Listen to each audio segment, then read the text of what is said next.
ആശമാരുടെ സമരം ഇന്ന് 36ാം ദിവസമാണ്. ഈ പൊരുവെയിലിൽ നമ്മുടെ സഹോദരിമാരും അമ്മമാരും ഒക്കെ ആ തെരുവിൽ കിടക്കുകയാണ്. 63, 64 വയസ്സൊക്കെ ഉള്ള ആളുകൾ തന്നെ അതിലുണ്ട്, സ്ത്രീകളുണ്ട്. അപ്പോൾ ഈ സമരത്തെ സർക്കാർ ഏതാണ്ട്, സർക്കാർ എന്ന് പറഞ്ഞാൽ നമ്മുടെ ബഹുമാന്യനായ മുഖ്യമന്ത്രിയും അതുപോലെ ബഹുമാന്യയായ ആരോഗ്യ വകുപ്പ് മന്ത്രിയും കാണുന്നത് ഒരു നിര്യാതന ബുദ്ധിയോടെ കൂടിയാണ്. ഏതാണ്ട് അവരെ അടുത്ത് ഏതാണ്ട് കാണിച്ചു കളയുന്നത്. നിങ്ങൾ എന്തായി വിചാരിക്കുന്നത്? നിങ്ങൾ ആദ്യം ഒന്ന് ചിന്തിച്ചോളൂ. നിങ്ങളൊക്കെ വലിയ പൊസിഷനുള്ള ആളുകളല്ലേ.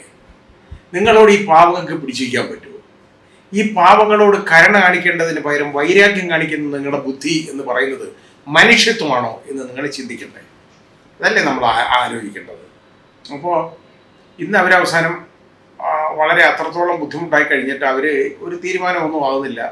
അപ്പോൾ അവരൊരു കടുത്ത തീരുമാനത്തിലേക്ക് പോയി. സെക്രട്ടേറിയറ്റിൻ്റെ മെയിൻ ഗേറ്റ് ഉപരോധിക്കുക എന്നുള്ളതാണ് അവർ ഇന്നെടുത്ത തീരുമാനം. ഇന്നത്തേക്ക് അവർ കാണിച്ച ഒരു ഇടപാട്. ഒരുപാട് ആശമാർ കേരളത്തിൻ്റെ അങ്ങോളം കിളമുക്കും മൂലയിൽ നിന്ന് ഇവിടെ വന്നു കൂടി. അതിത്തിരി പ്രശ്നമാവും, നാണക്കേടാവും എന്ന് ഗവൺമെൻറ്റിന് അറിയാം. അപ്പോൾ ഈ സമരം ഒന്ന് പൊളിക്കണമല്ലോ. അതിനുള്ള ഒരു എളുപ്പ മാർഗം കണ്ടുപിടിച്ചു. കേരളത്തിൽ ഇന്ന് വരെ അവർ സംഭവിച്ചിട്ടില്ലെന്നാണ് അങ്ങനെ പറയുന്നത്. അതായത് കേരളത്തിലെ എല്ലാ ജില്ലകളിലും ഒന്നിച്ച് ഒരിക്കലും ഇതുപോലുള്ള ഒരു പരിപാടി നടക്കാത്ത വിധം ഒരു പ്രോഗ്രാം ആരോഗ്യവകുപ്പ് അങ്ങ് ഇറക്കി. അതായത് പാലിയേറ്റീവ് കെയർ കൊടുക്കുന്നതിന് ഉള്ള ഒരു ട്രെയിനിങ് ഇന്നത്തെ ദിവസം തന്നെ വേണം. ട്രെയിനിങ് ഇല്ലെങ്കിൽ വലിയ കുഴപ്പമാണ്. ആ ട്രെയിനിങ്ങിന് എല്ലാവരും പങ്കെടുത്തോണം. അതിന് ഭാഗഭാഗമായില്ലെങ്കിൽ വലിയ പ്രശ്നമാണ്. മൂക്ക് കണ്ടിച്ച് കളയും എന്നൊക്കെയുള്ള അന്ത്യശാസനം ഒക്കെ കൊടുത്തു. ട്രെയിനിങ് നടന്നു. ട്രെയിനിങ്ങിൽ കുറേ ആളുകൾ, ഏതാണ്ട് ഭൂരിഭാഗം ആളുകൾ ഓരോ സ്ഥലത്തെ പാർട്ടിസിപ്പേറ്റ് ചെയ്തു. അപ്പോൾ അതേതാണ്ട് വലിയ വിജയമാണെന്നാണ് ഈ സർക്കാർ വിചാരിക്കുന്നത്. എന്താ വിജയം? ഈ പാവങ്ങളോട് കുസ്തി കൂടി. നിങ്ങൾക്ക് നാണമില്ലേ ഇതുപോലെ ഇവരെ തോൽപ്പിച്ചെന്ന് അവകാശപ്പെടാൻ ഈ സർക്കാരിന്? അതിനുവേണ്ടിയല്ലേ ഈ പണി ചെയ്ത്, ഈ വൃത്തികെട്ട പണി? ഈ പാർട്ടിസിപ്പേറ്റ് ചെയ്ത സ്ത്രീകളുണ്ടല്ലോ, അവരിലും മിക്കപേരും പറയുന്നത്, മാധ്യമങ്ങളിൽ പറയുന്നത് നമുക്ക് കാണാം, ദൃശ്യമാധ്യമങ്ങളിൽ നിന്ന് കാണാം. അവർ പറയുന്നത് ഈ സമരം പൊളിക്കാൻ വേണ്ടി തന്നെ ഇത്. കാരണം ഇത് പുതിയതായിട്ടൊന്നുമില്ല. ഞാൻ ഒരുപാട് ട്രെയിനിങ് ഇതിനൊക്കെ പണ്ട് കിട്ടിയിട്ടുള്ളതാണ്. ഞങ്ങൾക്ക് അറിയാൻ വയ്യാത്ത കാര്യമൊന്നും അല്ല ഈ പഠിപ്പിക്കാൻ പോകുന്നത്. അതുകൊണ്ട് ഈ ട്രെയിനിങ്ങിൽ പുതുമയൊന്നുമില്ല, ഇത് സമരം പൊളിക്കാൻ വേണ്ടി ചെയ്തേക്കുന്നതാണ് എന്ന് അവർ തന്നെ പറയുന്നു. ഈ മനസ്ഥിതിയുള്ള ആളുകളാണ് ഇതിൽ തന്നെ പാർട്ടിസിപ്പേറ്റ് ചെയ്തേക്കുന്നത്.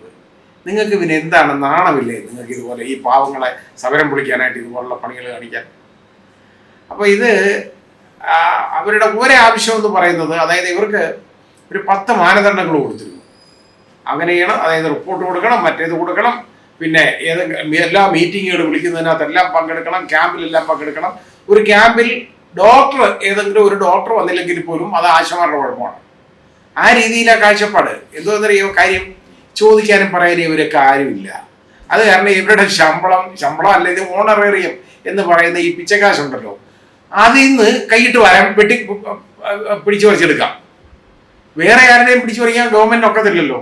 ഈ പാവങ്ങൾ, ഈ നിവൃത്തിയില്ലാത്ത, ഈ ചോദിക്കാനും പറയാനും ആളുകളില്ലാത്ത ഇവരുടെ മാത്രമാണല്ലോ ഇത് വെട്ടിപ്പിടിച്ചെടുക്കാൻ പറ്റുന്നത്. അതുകൊണ്ട് അതിൽ നിന്ന് പിടിച്ചു പറിക്കാനുള്ള ഒരു മാർഗം എന്താണെന്നറിയോ?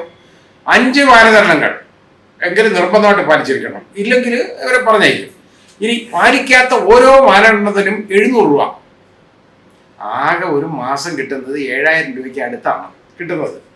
അതിനകത്ത് ഈ 5 മാനദണ്ഡം പാലിച്ചില്ലെങ്കിൽ 3500 രൂപ അതിൽ നിന്ന് പിടിക്കും. അങ്ങനെ ഒരുപാട് പേരുടെ അത് പിടിച്ചിട്ടായി കൊടുക്കുന്നത്. ഇവർക്ക് കിട്ടുന്നതെന്ന് പറഞ്ഞാൽ 3500 രൂപ, 4000 രൂപ കൂടുതൽ കിട്ടുന്ന ആശമാർ വളരെ കുറവാണ്. മാസശമ്പളം ഞാൻ ഈ പറഞ്ഞത്. ഈ മണിമേടയിലും മന്ത്രിമേടയിലും AC ഉള്ള കാറിലും ഒക്കെ ഇരുന്ന് സൂഹിക്കുന്നത് നിങ്ങൾക്കൊക്കെ ഈ വേദന മനസ്സിലാകത്തില്ല ഈ പാവങ്ങളുള്ളത്. അതാണ് പ്രശ്നം. ഇതിപ്പോൾ ഇത് മുഖ്യമന്ത്രിയുടെ ഒരു പ്രസ്താവനയാണ്. അത് രസകരമായ ഒരു കാര്യം. നമ്മുടെ ബഹുമാന്യനായ മുഖ്യമന്ത്രി പറഞ്ഞു, സമരം ചെയ്തല്ലേ ഇത് നേടേണ്ടതെന്ന്. നിങ്ങളൊരു CPM-കാരനല്ലേ മുഖ്യമന്ത്രി? ഇതാണോ കമ്മ്യൂണിസ്റ്റ് സിദ്ധാന്തം? സമരത്തിലൂടെ കാര്യങ്ങൾ നേടുന്ന പാരമ്പര്യം എന്ന് പറയുന്നത് നിങ്ങളൊക്കെ മറന്നുപോയോ? ഇപ്പം സമരം എന്ന് പറയുന്നത് സമരത്തിലൂടെ നേടിയെടുക്കേണ്ടതല്ല എന്നാണ് നിങ്ങൾ പറയുന്നത്. അപ്പോൾ ഇത് യഥാർത്ഥത്തിൽ നിങ്ങൾ ഈ കമ്മ്യൂണിസ്റ്റ് പ്രത്യയശാസ്ത്രങ്ങളൊക്കെ മറന്നുപോയോ? എന്നാ എനിക്ക് തോന്നുന്നു. എനിക്ക് അറിഞ്ഞൂടാ. കാരണം നിങ്ങൾ കൂടാണ് കാര്യങ്ങൾ നേടിയെടുക്കുന്നത് എന്നുള്ളൊരു കാഴ്ചപ്പാടുള്ള ആളുകൾ ഇപ്പോൾ സമരത്തിലൂടെ അല്ല ഇതൊക്കെ നേടേണ്ടത്. പിന്നെ എന്തോ വേണം? നിങ്ങളുടെയൊക്കെ കാല് തീരുമാനം അവർ വന്നില്ലേ, വീട്ടിൽ കയറ്റത്തില്ലല്ലോ. ഇപ്പൊ എന്ത് ചെയ്യാൻ പറ്റും? അപ്പൊ പിന്നെ അവർക്ക് സമരം ചെയ്യാല്ലാതെ വേറെ മാർഗം എന്താ ഉള്ളത്? ഏതായാലും ഇന്നൊരു ആശ്വാസകരമായ ഒരു തീരുമാനം ഉണ്ടായി. അതായത് ഒരു ചെറുതായിട്ട് മുട്ടൊന്ന് മടക്കി ഗവൺമെന്റ്. ആരോഗ്യ വകുപ്പിന്റെ ഒരു നോട്ടിഫിക്കേഷൻ ഗവൺമെന്റ് ഓർഡർ വെളി വന്നു. അതായത് ഇതിന്റെ ഈ 10 മാനദണ്ഡങ്ങളും അങ്ങ് ഒഴിവാക്കി. കാരണം ഇതുവരെ കിട്ടാത്തതൊക്കെ പോട്ടെ, അവർക്കൊന്നും കിട്ടിയില്ല. ഇനിയെങ്കിലും ഈ 7,000 രൂപയെങ്കിലും അത് കിട്ടുമല്ലോ. പക്ഷേ അവര് ആ സമരം നിർത്താൻ തയ്യാറല്ല. കാരണം അവർക്ക് 2 ആവശ്യങ്ങളും ഉണ്ട്. ഓണറേറിയം വർദ്ധിപ്പിക്കണം. അവർ എത്ര രൂപ കൂട്ടണമെന്നൊന്നും അവർ പറഞ്ഞില്ല, പക്ഷെ വർദ്ധിപ്പിക്കണം. അത് വേണമല്ലോ. കാരണം 233 രൂപ അതുകൊണ്ട് എന്ത് ചെയ്യും ഒരു മനുഷ്യജീവി ഒരു ദിവസം? ഇന്ന് കേരളത്തിൽ കിട്ടിയാൽ കേരളത്തിൽ അതുകൊണ്ട് ജീവിക്കാൻ ഒക്കത്തില്ല, ഒരിക്കലും ജീവിക്കാൻ പറ്റത്തില്ല. അപ്പോൾ അവർക്ക് ജീവിക്കാൻ ആവശ്യമായ ഒരു ചുറ്റുപാട് കൊടുക്കേണ്ടത് നമ്മുടെ മര്യാദയല്ലേ? കൊടുക്കണം. പ്രത്യേകിച്ച് ഇവർ സ്ത്രീകളാണ്. അതെങ്കിലും ആ പരിഗണനയെങ്കിലും വേണ്ടേ? ഇത് ഇനിയിപ്പോൾ ഏതായാലും ഈ 10 മാനദണ്ഡങ്ങൾ പിൻവലിച്ചല്ലോ, അതൊരു കാര്യം. അത് ഒരാവശ്യം സർക്കാർ അംഗീകരിച്ചതിൻ്റെ കാര്യം. ഇതേപോലെ ഇവർ ഒരു ചർച്ചയ്ക്ക് വിളിച്ച് മുഖ്യമന്ത്രി ഇവരെ ഒരു ചർച്ചയ്ക്ക് വിളിച്ച് ഇത് പറഞ്ഞാൽ തീരുന്ന പ്രശ്നമല്ല ഉള്ളൂ എന്ന് മാധ്യമ പ്രവർത്തകർ, നമ്മുടെ ബഹുമാനപ്പെട്ട കമ്മ്യൂണിസ്റ്റ് സിദ്ധാന്തം പറയുന്ന ആളുണ്ടല്ലോ, നമ്മുടെ ശ്രീ സഖാവ് എം വി ഗോവിന്ദൻ ചോദിച്ചു. അപ്പോൾ സഖാവ് എം വി ഗോവിന്ദൻ്റെ ഉത്തരം ഇതെന്താണെന്നറിയോ? മുഖ്യമന്ത്രിയോ വിളിക്കുന്നതിനെ കുറിച്ച് ആലോചിക്കാം എന്ന് പറഞ്ഞാൽ എന്താണ്ട് പുച്ഛമാണ്.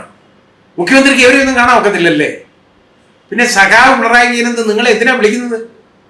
എന്തിനാ മിസ്റ്റർ എം വി ഗോവിന്ദൻ ഇങ്ങനെ സഖാവെന്ന് നിങ്ങളെയൊക്കെ വിളിക്കുന്നത്? മുഖ്യമന്ത്രിക്ക് ഈ പാവങ്ങളെ കാണുന്നതിൽ ആക്ഷേപമുണ്ടോ? വളരെ പുച്ഛത്തിലല്ലേ നിങ്ങൾ പറഞ്ഞത്? എല്ലാവരും കണ്ടതാണ്, എല്ലാ മാധ്യമങ്ങളും കണ്ടതാണ്, ജനങ്ങൾ മുഴുവൻ കണ്ടുകൊണ്ടിരിക്കുന്ന ഒരു കാര്യമാണ്. നിങ്ങൾക്ക് ഇവരോട് പുച്ഛമാണ്. നിങ്ങൾക്ക് വേണ്ട ഇവരാരുമല്ല. നിങ്ങൾക്ക് വേണ്ടതൊക്കെ വലിയ വ്യവസായ ഭീമന്മാരും പണമുള്ളവരുമൊക്കെയാണ് ഇന്നത്തെ കാലത്ത്. അല്ലാതെ ഈ പാവങ്ങളെ നിങ്ങൾക്ക് വേണ്ട. തൊഴിലാളികളോട് നിങ്ങൾക്ക് പുച്ഛമാണിപ്പോൾ. കാരണം നിങ്ങളതൊക്കെ മറന്നു കഴിഞ്ഞു. അതായത് ഈ രീതിയിലുള്ള കാര്യങ്ങളൊന്നും ഇപ്പോൾ നിങ്ങൾക്ക് ഇല്ല. അത് നമുക്ക് തിരിച്ചറിയണം. ഏതായാലും ഈ ആശമാരുടെ സമരമുണ്ടല്ലോ, ഇത് നിങ്ങൾ ഒത്തുതീർപ്പാക്കണം. തീർക്കേണ്ടത് ഒരു മര്യാദയാണ്. അവരെ തെരുവിൽ തോൽപ്പിച്ചിട്ടല്ല നിങ്ങൾ ജയിക്കേണ്ടത്. ഇന്ന് ആ റോഡിൽ കിടക്കുന്നവരെ കണ്ടല്ലോ, തിളച്ച് ചൂട് ഉള്ള, അതായത് ടാർ റോഡാണ്, അതായത് അത്രത്തോളം ചൂട് വമിക്കുന്ന സ്ഥലം. ഇന്ന് 33 ഡിഗ്രി സെന്റിഗ്രേഡാണ് ചൂട് രേഖപ്പെടുത്തിയേക്കുന്നത്. അവിടെ കിടക്കുകയാണ് ഇവർ ഈ പാവങ്ങൾ കുടയൊക്കെ വെച്ചിട്ട് കിടക്കുന്ന അവിടെ കിടക്കുമ്പോൾ ഈ 33 ഡിഗ്രി ആണെങ്കിലും യഥാർത്ഥത്തിൽ ഹ്യൂമിഡിറ്റി ഒക്കെ കണക്കാക്കുമ്പോൾ ഇഫക്റ്റ് എന്ന് പറയുന്നത് 42 ഡിഗ്രിയാണ്. ഈ 42 ഡിഗ്രി ചൂടിൽ കിടക്കുന്ന നിങ്ങൾ, അല്ലെങ്കിൽ ഇവർ ഈ പാവങ്ങളുടെ വേദന, നിങ്ങൾ AC-യുടെ ശീതള ഛായയിൽ ഇരിക്കുന്ന നിങ്ങളൊക്കെ ഉണ്ടല്ലോ, അതൊന്ന് തിരിച്ചറിയണം. അത് തിരിച്ചറിഞ്ഞാലേ നിങ്ങൾ യഥാർത്ഥ കമ്മ്യൂണിസ്റ്റ് ആവും. അങ്ങനെ ആകട്ടെ.